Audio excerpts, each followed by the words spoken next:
रात का गहरा सन्नाटा था। चारों तरफ अंधेरा छाया हुआ था। एक आदमी तेज कदमों के साथ रास्ते पर चलता जा रहा था, पर तभी अचानक बारिश होने लगी।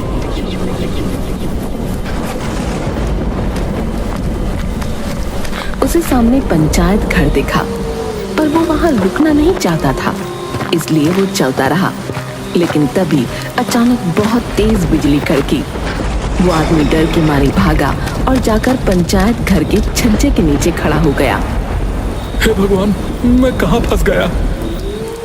पंचायत घर में ताला लगा हुआ था, लेकिन अंदर से किसी के बुदबुदाने की आवाज आ रही थी। लेकिन अंधेरे में दिखना मुश्किल था। उसने मोबाइल निकाला और फ्लैश लाइट जलाई। जैसे ही रोशनी हुई तो उसके सामने एक बहुत ही खतरनाक सी दिखने वाली चुड़ैल प्रकट हुई। मुझे कुछ मत करना, मैं तो बस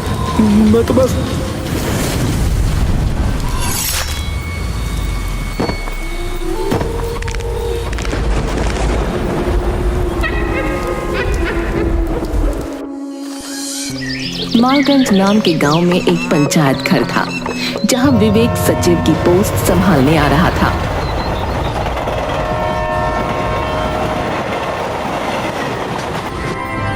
हे भगवान, क्या किस्मत है मेरी। मुझे गांव बिल्कुल पसंद नहीं है और गांव में ही आकर रुका हूं। क्या करूं? नौकरी है तो करनी ही पड़ेगी, लेकिन पहला मौका मिलते ही मैं यहां से भाग जाऊंगा, बता रहा हूं।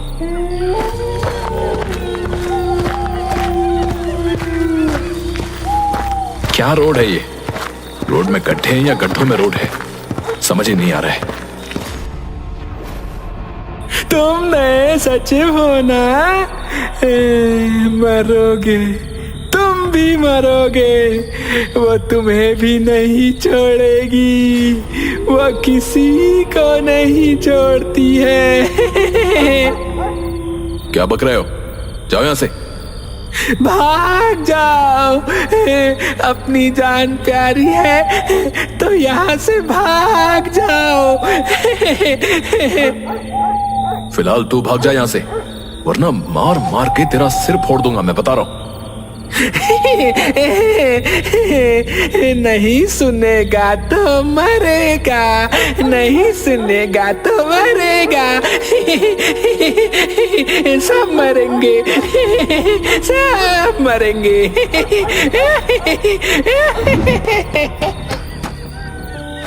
विवेक उस पागल आदमी से पीछा छुड़ाकर पंचायत घर पहुंचता है। अरे सर, आप आ गए? आइए आइए, मैं बहुत समय से आपका इंतजार कर रहा था। हाँ ठीक है, पंचायत घर का दरवाजा खोलो।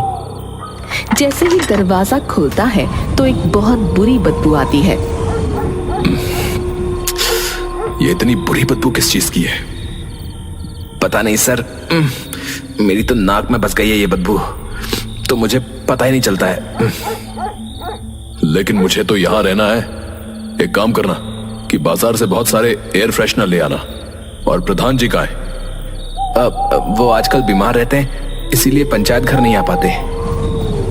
विवेक को शक हो रहा था कि अभिषेक झूठ बोल रहा है। फिलहाल वो नाक बंद करके पंचायत घर के अंदर गया। उसे लग रहा था कि शायद कोई चूहा मरा पड़ा हो या कोई जानवर, लेकिन उसे कुछ नहीं देखा।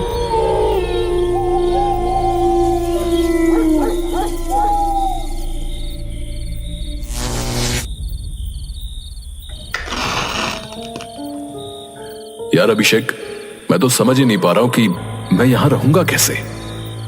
मजबूरी का नाम नौकरी है सर। हाँ यार, सही कहा तुमने।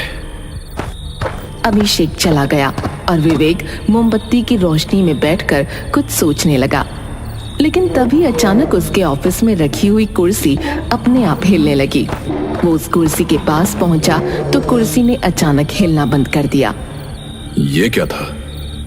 अगर ये हवा से हिल रही थी तो अचानक एकदम कैसे रुक गई? उसे कुछ समझ नहीं आता और वो उसी कुर्सी पर बैठ जाता है। लेकिन कुर्सी पर बैठने के अगले ही पल अचानक उसका पूरा शरीर पैरालाइज हो जाता है और वो देखता है कि पूरे पंचायत घर में खून भर रहा है।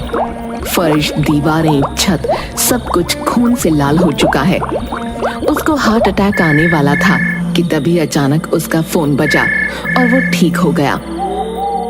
पंचायत घर भी पहले जैसा नॉर्मल था। हेलो, कौन? सचिव जी, मैं प्रधान बोल रहा हूँ। आप घर आ जाइए, आज आपका खाना यहाँ है। ठीक है, आता हूँ। विवेक तो कैसे भी करके बस वहां से निकलकर भागना चाहता था। वो फौरन प्रधान के घर पहुंचा। आइए सचिव जी। क्या बात है, बड़े बदहवास लग रहे हैं आप। अभी मेरे साथ वहां बहुत अजीब सी चीज हुई। अच्छा, तो आपके साथ भी वही सब होने लगा? क्या सब? इस पंचायत घर में कोई भी सचिव रुक नहीं पाता है। इससे पहले आए कई सचिव भी छोड़कर जा चुके हैं। लेकिन ये सब वहां हो क्या रहा है? पता नहीं, कुछ साल पहले ये सिलसिला अचानक शुरू हो गया। तो सरकार इसके लिए कुछ करती क्यों नहीं है? सरकार दिखने वाली चीजों के लिए काम करती है। जो चीजें दिख ही नहीं रही हैं, उसके लिए सरकार क्या करेगी भला। विवेक खाना खाकर वहां से निकल गया।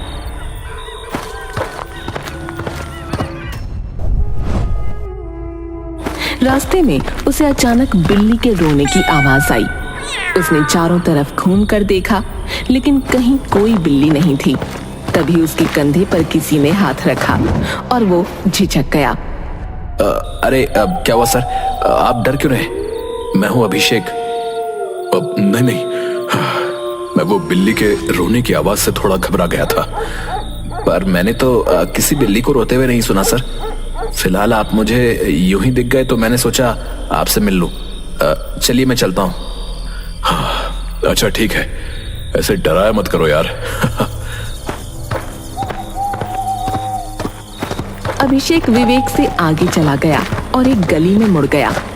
विवेक अभी 2 ही कदम चल पाया था कि फिर से उसके कंधे पर किसी ने हाथ रखा। उसने मुड़कर देखा तो वो हैरान रह गया, क्योंकि वहां फिर से अभिषेक खड़ा था। ये लीजिए सर, आपका मोबाइल। आप प्रधान जी के घर भूल आए थे। पर तुम तो अभी... हाँ, मैं उनके घर नहीं था, पर उन्होंने मुझे फोन करके बुलाया आपका मोबाइल देने के लिए। विवेक ने अभिषेक से कुछ नहीं कहा, वरना वो उसे पागल समझता। लेकिन अब उसे बहुत ज्यादा डर लग रहा था। वो भागता हुआ फौरन पंचायत घर पहुंचा।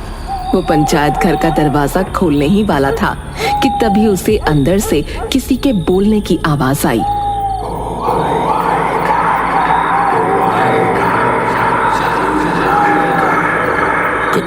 कौन है? कौन है अंदर? विवेक के बोलते ही अंदर से आवाज आना बंद हो गई।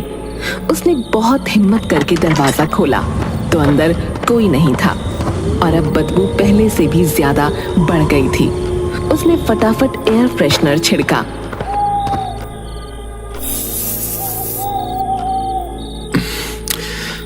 आखिर ये बदबू आ कहां से रही है? मुझे पता लगाना ही पड़ेगा। विवेक बदबू का स्रोत पता लगाने की कोशिश कर रहा था तो उसे एक कमरा दिखा जिसमें ताला लगा था। लगता है बदबू इसी में से आ रही है, पर इसमें तो ताला लगा हुआ है। प्रधान जी को कॉल करनी पड़ेगी। विवेक प्रधान को कॉल करता है, लेकिन प्रधान साफ मना कर देता है कि वो दरवाजा नहीं खोला जा सकता। उसकी चाबी खो चुकी है। अब उसके पास कोई चारा नहीं बचा। उसे नींद भी आ रही थी, इसलिए वो लेटकर सो जाता है।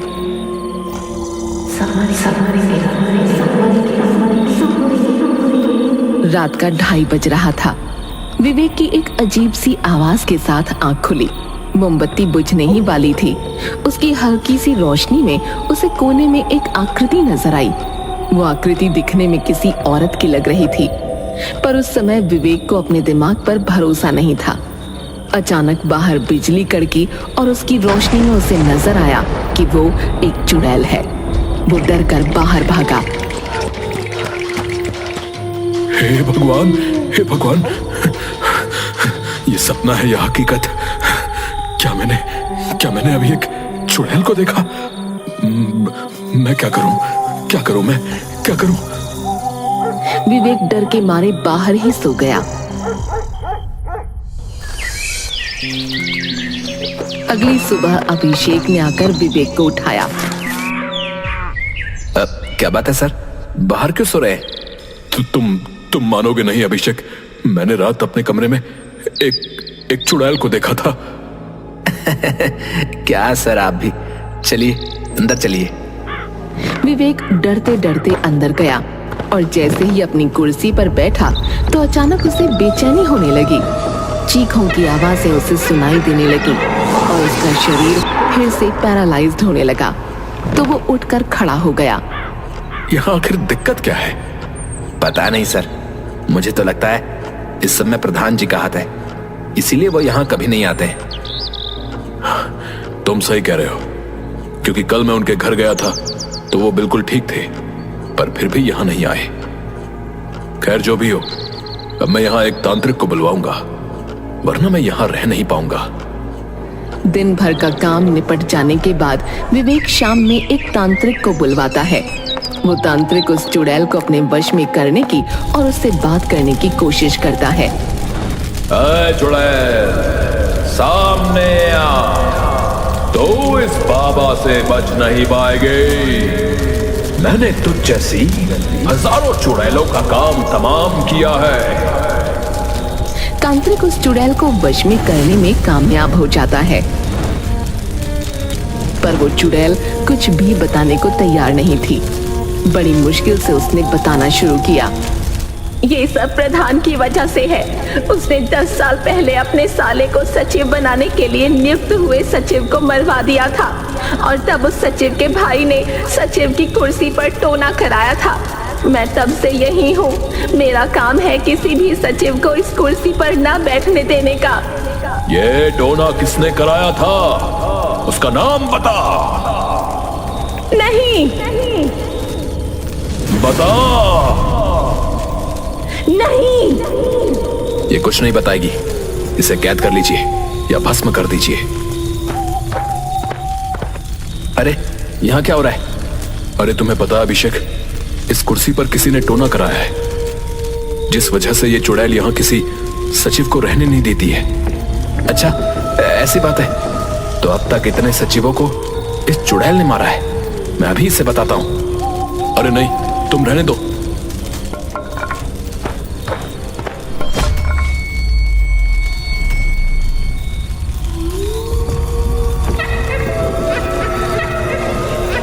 ये तुमने क्या किया? अभी तुम्हें आधी कहानी पता चली थी। पूरी कहानी जान लो कि ये टोना मैंने कराया है। प्रधान ने मेरे भाई को मारा था। मैं इस कुर्सी पर कभी किसी को नहीं बैठने दूंगा। तो तुम प्रधान को मारो ना। उसे तो मैं मारूंगा ही, लेकिन उसने जिस पद की वजह से ये किया है, पहले मैं उसको तबाह करूंगा। इसलिए अब तुम्हारी बारी है। नहीं, प्लीज अभिषेक, मैंने तुम्हारा क्या बिगाड़ा है? आज तुम्हें पता चलेगा कि यहाँ के सचिवों के साथ होता क्या है। वो भागते नहीं हैं, मरते हैं। अभिषेक चुड़ैल को इशारा करता है और वो चुड़ैल एक बार में विवेक की गर्दन धड़ से अलग कर देती है। फिर वो बंद पड़े कमरे को खोलती है। कमरा पूरी तरह से लाशों से भरा हुआ था। उसमें अब एक लाश विवेक की भी थी और कमरा फिर से बंद हो गया था।